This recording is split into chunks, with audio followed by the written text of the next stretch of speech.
Good day everyone.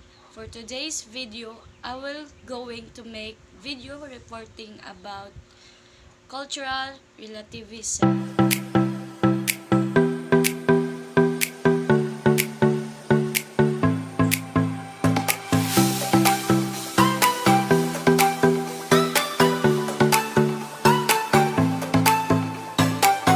Cultural relativism is the view that all beliefs, customs, and ethics are relative to the individual within his own social context.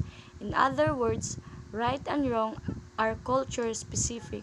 What is considered moral in one society may be considered immoral in other, and since no universal standard of morality exists, no one has the right to judge another society's customs.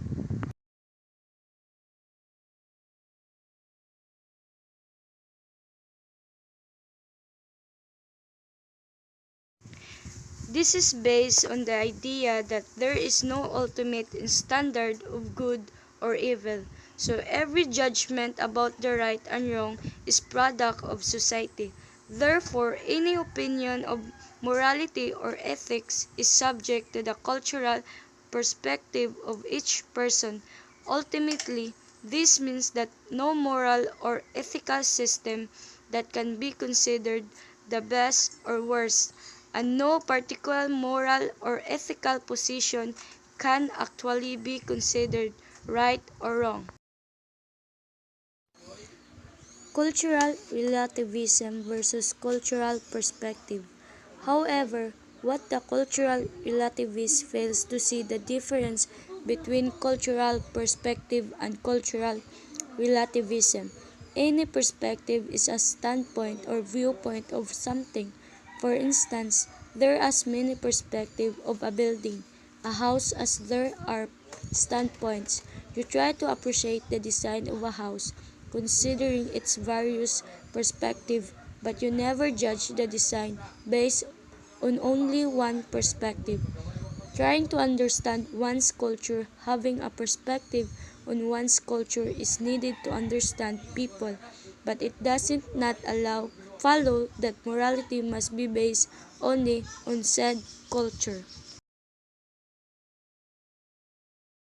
The problem with moving from cultural perspective to cultural relativism is the erosion of reason that is caused rather than simply.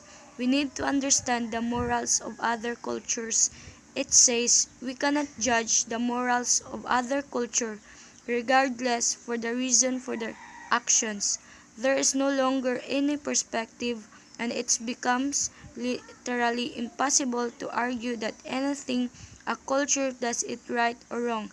If we hold on strict cultural relativism, it is not possible to say that human sacrifice is wrong or that respect for the elderly is right. After all, those are the product of culture. This takes any talk morality right over the cliff and into meaningless gibberish. Likewise, logical analysis of cultural relativism yields contradictory implications. Relativism in general breaks down when examined from a purely logical perspective.